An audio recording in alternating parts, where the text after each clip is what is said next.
नमस्ते। मैं भक्ति स्वागत करती हूँ आपका मेरे YouTube चैनल भक्ति अ सेल्फ क्रिएटर में। आज के वीडियो में हम महाशिवपुराण के शतरुद्र संहिता के 16 से लेकर 18 तक के अध्याय देखने वाले हैं। पिछले वीडियो में हमने भगवान शिव जी का गृहपत्य यानी कि गृहपति नाम का जो अवतार है उसका वर्णन सुन लिया है। तो चलिए आज हम शुरू कर रहे हैं महाशिवपुराण शतरुद्र संहिता का 16वां अध्याय। ये महाशिवपुराण कथा नंदिकेश्वर भगवान सनत कुमार जी को सुना रहे हैं।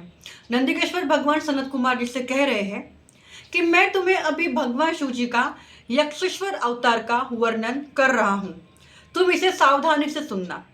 भगवान शिव जी का ये यक्षेश्वर अवतार अभिमान नष्ट करने वाला तथा अहंकार दूर करने वाला तथा सत्पुरुषों को भक्ति प्रदान कराने वाला तथा भगवान शिव जी के प्रति भक्ति बढ़ाने वाला है।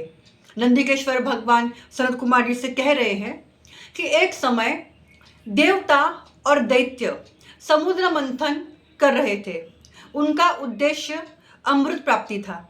उस समय जब यह मंथन चल रहा था तो उस समय सर्वप्रथम उस मंथन से हलाहल विष बाहर आया, और जैसे ही वो विष बाहर आया वह पूरे संसार को, विश्व को नष्ट करने लग गया। तो अपनी ये समस्या लेकर देवता दैत्य जो कोई है वो सभी भगवान महादेव जी के शरण में जाते हैं और उनसे ये विनती करते हैं कि इस समस्या का कोई उपाय आप करें।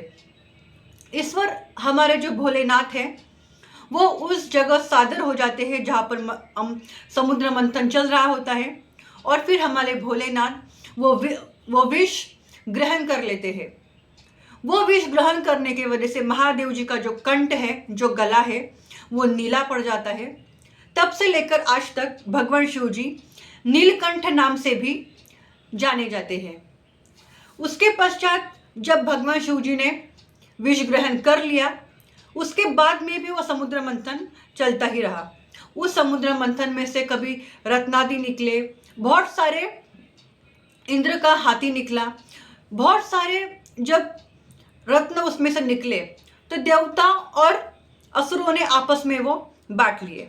पर अंत में जब उससे अमृत निकला तो ये अमृत सिर्फ देवताओं ने ग्रहण किया, दैत्यों को ये अमृत नहीं दिया गया, क्योंकि विष्णु जी का कहना था अगर अमृत दैत्यों के हाथ लग जाएगा तो वो सृष्टि का विनाश कर देंगे। इसलिए विष्णु जी ने दैत्यों को अमृत के काबिल नहीं समझा और उन्होंने ये पूरा अमृत देवताओं को ग्रहण करवा दिया। पर यह बात जैसे राहु को पता चली तो उसने छुपकर अमृत पी तो लिया। फिर उसके पश्चात जब दैत्य को यह बात पता चली कि हमारे साथ छल हो रहा है, हमें अमृत मिल ही नहीं रहा है, तो देवता और दैत्यों के बीच में एक बड़ा संघर्ष शुरू हो जाता है। उनके बीच में युद्ध शुरू हो जाता है। फिर जो चंद्रमा है वो डर कर शिव जी के पास में चले जाते हैं मदद की हुंकार मांगते हुए।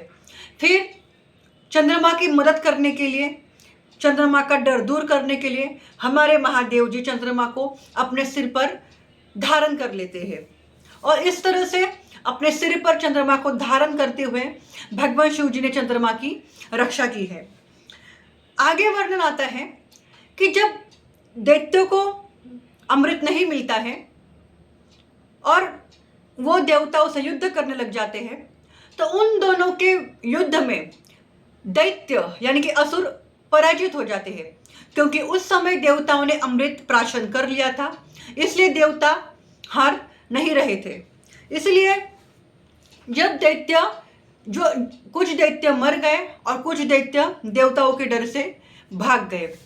इसके पश्चात जो देवता है उन्हें अभिमान हुआ, अहंकार हुआ कि हम इतने बलवान हैं, इतने शक्तिशाली हैं कि दैत्य हमसे डरकर भाग गए। वो शिव के माया से मोहित हो गए। उन्हें इस बात का ध्यान ही नहीं रहा कि हम सिर्फ करने वाले हैं। कर्ता जो हमसे कर्म करवाता है वो तो केवल और केवल महादेव जी शिव ही है। पर देवता अपने यश पर, अपने विजय पर मोहित हो जाते हैं और इस बात का घमंड, अहंकार, अभिमान करने लग जाते हैं कि हम सबसे शक्तिशाली है, बलवान हैं और हमने दैत्यों को परास्त कर दिया है, और जो दैत्य बच गए हैं वो हमसे डरकर भाग गए हैं। जैसे ही ये बात महादेव जी को, शिव जी को पता चलती है, तो देवताओं का ये अहंकार, अभिमान दूर करने के लिए हमारे महादेव जी, शिव जी यक्षेश्वर अवतार धारण करते हैं। और यक्षेश्वर अवतार धारण करके महादेव जी देवताओं के समीप जाते हैं और उनसे कहते हैं कि तुम यहाँ किस कारण स्थित हो, क्या तुम मुझे इसके बारे में कुछ बता सकते हो। इस पर देवता महादेव जी से कहते हैं, यानी कि यक्षेश्वर महादेव जी से कहते हैं, इस समय महादेव जी ने यक्षेश्वर अवतार धारण किया हुआ है। देवता यक्षेश्वर महादेव जी से कहते हैं कि हमने सारे दैत्यों को मार डाला है और जो बच गए हैं वो भाग गए हैं। हमसे ज्यादा पराक्रमी तो इस सृष्टि पर कोई है ही नहीं। जैसे ही ये बात यक्षेश्वर महादेव सुनते हैं, वो कहते हैं कि तुम्हारा यह विचार तो मिथ्या है, तुम्हारा निर्माण करने वाला तो कोई और ही है। क्या तुम ये बात भूल गए हो? क्या तुम उस महादेव को भूल गए हो जो तुम इस बात का बखान कर रहे हो कि तुमने दैत्यों को अपने बल पे हराया है? फिर यक्षेश्वर महादेव देवताओं से कहते हैं कि मैं यहाँ पर अभी एक तिनका, यानी कि पत्ता स्थापित करता हूँ, पेड़ का जो एक तिनका होता है वो स्थापित करता हूँ। तुम अपने बल से इस तिनकों को अपने शस्त्र से हटा कर दिखाओ, तब मैं मानूं कि तुम बलशाली हो। तो जैसे ही यक्षेश्वर महादेव वहां पर एक तिनका डाल देते हैं, तो विष्णु जी सहित सभी जो देवता है अनेक अनेक अस्त्रों से प्रहार करते हैं उस तिनके को उस जगह से हटाने के लिए, पर वो तिनका ना विष्णु जी से हलता है, ना देवताओं से बाजू में होता है। सब देवता विष्णु जी आश्चर्य करने लग जाते हैं कि तिनका भी हमसे हिल नहीं रहा है। या इस समय महादेव जी देवताओं को यह ज्ञात करना चाहते हैं कि आपके द्वारा जो कार्य होता है वो मेरे बल से ही होता है। अगर मैं चाहूं तो आपका कोई भी कार्य ना करूं, इसलिए आप ये अहंकार घमंड ना करें, आप ये अहंकार घमंड त्याग दें। उसी समय एक आकाशवाणी हो जाती है जिसे देवता, अन्य जो विष्णु जी है वो सुनते हैं। वो आकाशवाणी होती है, यह यक्षेश्वर महादेव सब गर्वों के विनाशक महादेव शंकर जी है। यही परमेश्वर, कर्ता, पालन करता तथा विनाश करता है। क्या तुम लोगों की बुद्धि अभी भी मद में चूर है, जो तुम यक्षेश्वर महादेव जी को पहचान नहीं रहे हो, जिनके बल से तो तुम सब बली हो।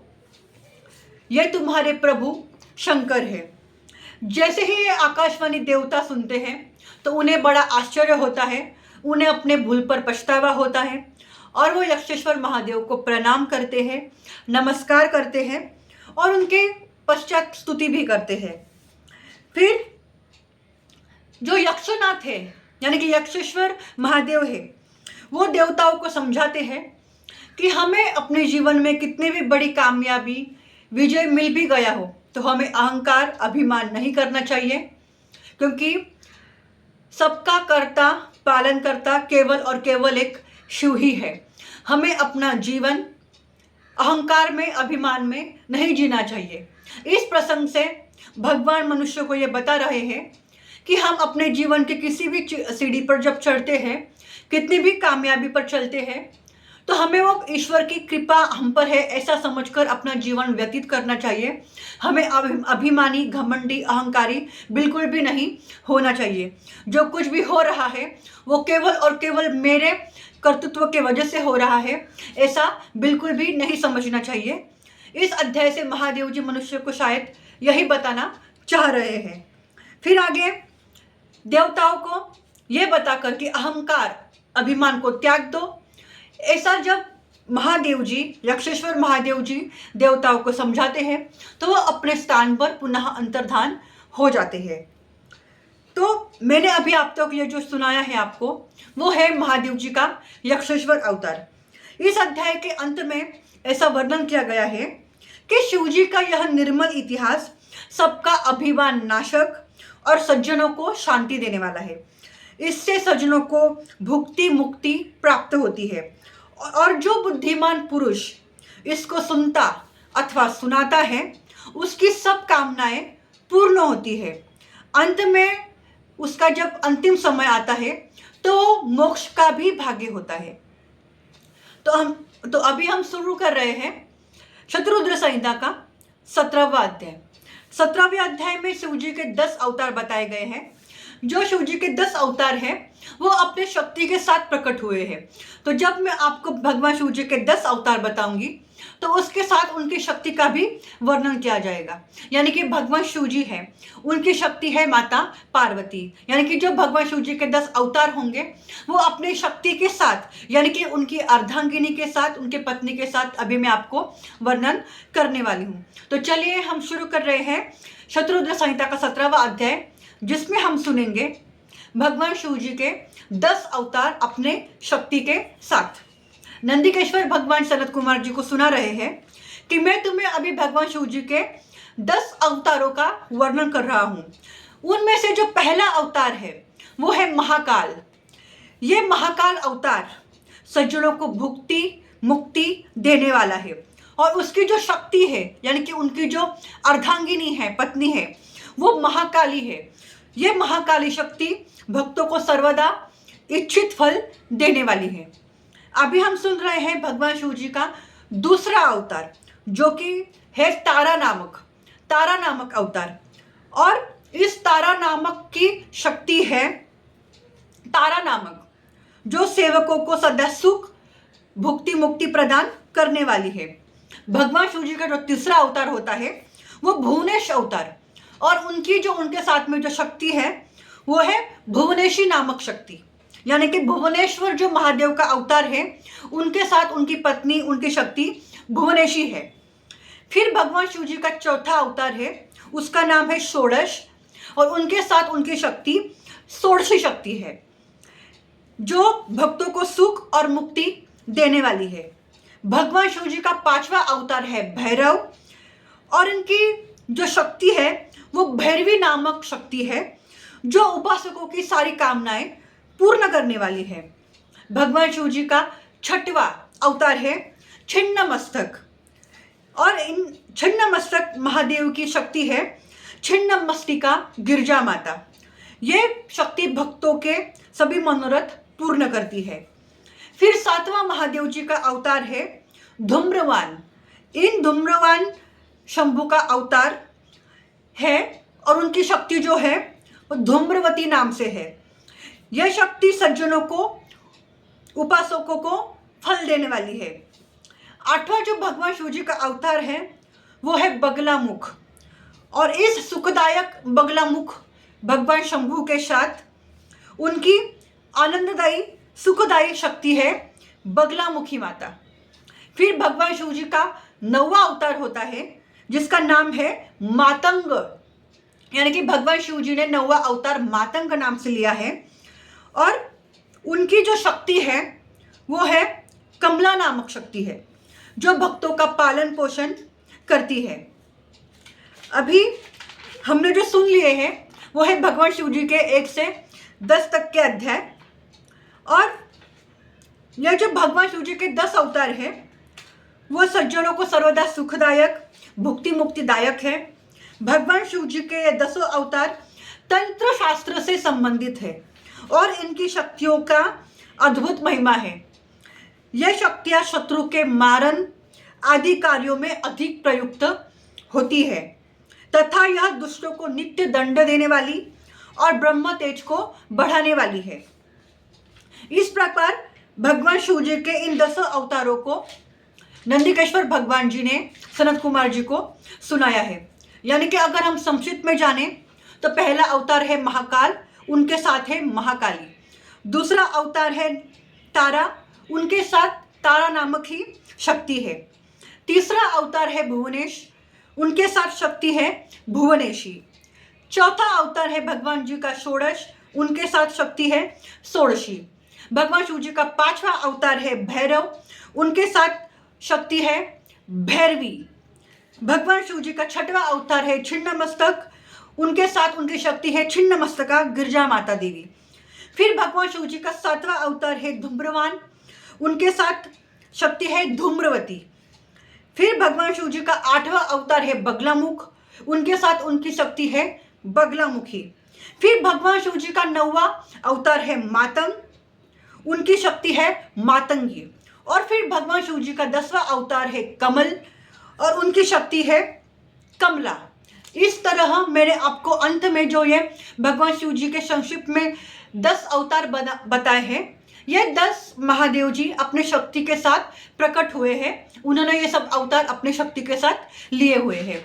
अंत में नंदिकेश्वर भगवान सनत कुमार जी को बता रहे हैं कि जो मनुष्य शिव के पर्व में, जिसे हम श्रावण मास कह सकते हैं या महाशिवरात्रि है या महीने में जो 2 मासिक शिवरात्रि आती है, यानी कि शिव जी के जो पर्व होते हैं, अगर उस पर्व में अगर हम भगवान शिव जी के इस निर्मल इतिहास को भक्तिपूर्वक पढ़ते हैं तो अत्यंत ही शुभ होता है। वो व्यक्ति भगवान शंभु को अत्यंत प्रिय होता है। उसे अगर ब्राह्मण पढ़े तो वह तेजस्वी, क्षत्रिय विजयी, वैश्य धनाधिप और शूद्र सुख पाता है। तो अभी हम शुरू कर रहे हैं शतरुद्र संहिता का महाशिव पुराण का 18वां अध्याय।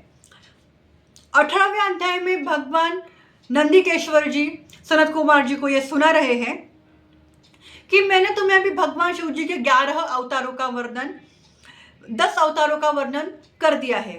तो अभी मैं तुम्हें सुना रहा हूं भगवान शिव जी के 11वें अवतार का वर्णन, जो असत्याधिक दोषों से मुक्ति देने वाला है, असत्याधिक दोषों से उत्पन्न जो दुख होते हैं उसे समाप्त करने वाला है। फिर नंदिकेश्वर भगवान सनत कुमार जी को कहते हैं कि पूर्व समय में जब इंद्र अमरावती छोड़कर भाग गया, तब शिव भक्त कश्यप जी, जो कि इंद्र के पिता है, वो अपने पुत्र से बहुत दुखी हुए, पर उन्होंने अपने पुत्र को धैर्य बंधाया और स्वयं विश्वेश्वर की काशी में प्रस्थान कर गए। वहाँ पर उन्होंने गंगा जी के द्वारा स्नान किया, महादेव विश्वेश्वर महादेव का पूजन किया, शिवलिंग की स्थापना की। देवताओं के हितार्थ कश्यप ऋषि ने पुनः तप करना आरंभ कर दिया। जब उनका तप करते करते समय व्यतीत होने लगा तो महादेव जी कश्यप ऋषि के सामने प्रस्तुत हो गए और उनसे कहा कि मुनि श्रेष्ठ, आप क्या वर चाहते हैं। इस पर जो कश्यप ऋषि है, वो जो कि देवताओं के पिता है तथा वो असुरों के भी पिता है, पर देवता धर्म कार्य के जुड़े हुए हैं, इसलिए कश्यप जी का जो स्नेह भाव है वह देवताओं के प्रति अत्यधिक है। तो कश्यप ऋषि महादेव जी से कहते हैं, उनको पहले तो प्रणाम करते हैं, उनकी स्तुति करते हैं और फिर महादेव जी से वो कहते हैं कि हे महेश्वर, हे स्वामीन, मैं विशेषकर अपने पुत्रों के दुख से ही दुखी हूँ, आप मुझे सुखी कीजिए। आप तो देवताओं के सहायक पहले से ही है। हे नाथ, आप देवताओं को तथा यक्षों को भी आनंद देने वाले हैं। मेरे पुत्र हो ऐसा आप मुझे वर दीजिए। यानी कि कश्यप ऋषि भगवान शिव जी को ही अपने पुत्र के रूप में प्राप्त करने की इच्छा महादेव जी के सामने व्यक्त करते हैं। तो भगवान शिव जी भी इस पर तथास्तु कहते हैं और अंतर्धान हो जाते हैं। फिर कश्यप ऋषि ये समाचार लेकर अपने स्थान पुनः लौट जाते हैं और प्रसन्न हो देवताओं को सारा वृत्तांत कहते हैं कि महादेव जी अभी मेरे पुत्र बनकर प्रकट होंगे। फिर अपना वचन पूर्ण करने के लिए भगवान शंकर जी सुरभि के गर्भ से प्रकट होते हैं। उस समय बड़ा उत्सव होता है, मानो सब कुछ शिवरूप स्वरूप ही हो जाता है। सब देवता भी कश्यप जी से प्रसन्न होते हैं कि भगवान शिव जी ने 11 रुद्र के रूप में कश्यप जी के यहाँ जन्म ले लिया है। जो कश्यप ऋषि है, उनकी पत्नी सुरभि, उसे वो भगवान शिव जी के 11 अंश यानी कि रुद्र को जन्म देती है, जो कि भगवान शिव जी के ही अंश स्वरूप है। उनका नाम है कपाली, पिंगल, भीम, विरूपाक्ष, विलोहित, शास्ता, अजपात, अहिर्बुंध्य, शंभु, चंड। इन 11 रुद्रों को सुरभि जन्म देती है। यह महर्षि कश्यप और सुरभि के पुत्र है, जो कि शिव के अंश है। भगवान शिव जी ने कश्यप जी को वरदान दिया है पुत्र के रूप में जाने का। इससे भगवान शिव जी 11 रुद्र के रूप में प्रकट होकर कश्यप जी के पुत्र बने हैं। फिर इन 11 रुद्रों ने देवताओं के पक्ष से होकर दैत्यों के साथ बड़ा ही संग्राम किया, देवताओं को मारा। यानी कि भगवान शिव जी ने कश्यप जी के यहाँ 11 रुद्र बनकर, वो 11 उनके पुत्र बनकर प्रकट हुए। उन्होंने देवताओं के हितार्थ उनके साथ दैत्यों के साथ युद्ध भी किया। फिर इन रुद्रों ने देवताओं के हितार्थ दैत्यों पर विजय प्राप्त कर दी तथा इंद्र को उसका सिंहासन पुनः प्राप्त करके उसे उसका राज्य दे भी दिया। अब तक ये कश्यप के 11 पुत्र रुद्र के रूप में द्युलोक में विराजमान है, ऐसा वर्णन शिव पुराण के इस 18वें अध्याय में आ रहा है। और ये जो भगवान शिव जी के 11 रुद्र है, ये जो भगवान शिव जी के 11 अवतार है, जो महर्षि कश्यप के पत्नी सुरभि द्वारा उत्पन्न हुए हैं, उनके भी करोड़ों करोड़ों रुद्र है जो उनके अनुचर हैं, ऐसा वर्णन यहाँ पर आ रहा है। और ये जो 11 रुद्र है उनके भी करोड़ों की संख्या में अनुचर रुद्र है। ये तीनों लोकों में सर्वत्र चारों ओर स्थित है। और यह शिव जी का 11 रुद्र का ये जो अवतार है वो सुखदायक है और इसके श्रवण मात्र से सभी पाप मुक्त हो जाते हैं, ऐसा नंदिकेश्वर भगवान सनत कुमार जी से कह रहे हैं। अंत में नंदिकेश्वर भगवान सनत कुमार जी से ये भी कह रहे हैं कि यह इतिहास धन यश वर्धक, आयु तथा बुद्धिवर्धक सब मनोरथों को पूर्ण करने वाला है। जो पुरुष सावधान होकर इस इतिहास को सुनता है वह इस लोक में सब सुखों को भोग कर अंत में मोक्ष को प्राप्त करता है। तो आज हमने पूर्ण कर लिए हैं महाशिव पुराण शतरुद्र संहिता के 16 से लेकर 18 तक के अध्याय। आज हमने भगवान शिव जी का यक्षेश्वर अवतार देख लिया है। भगवान शिव जी के हमने 11 रुद्रों के अवतार के बारे में भी हमने आज सुन लिया है। अगले वीडियो में हम भगवान शिव जी का दुर्वासा चरित्र देखेंगे और उनका जो हनुमान अवतार है उसका वर्णन सुनेंगे। तब तक के लिए आप महादेव जी को याद करिए और अपना जीवन पूर्णतः शिवमय बनाते जाइए। तब तक के लिए सांब सदाशिव, हर हर महादेव।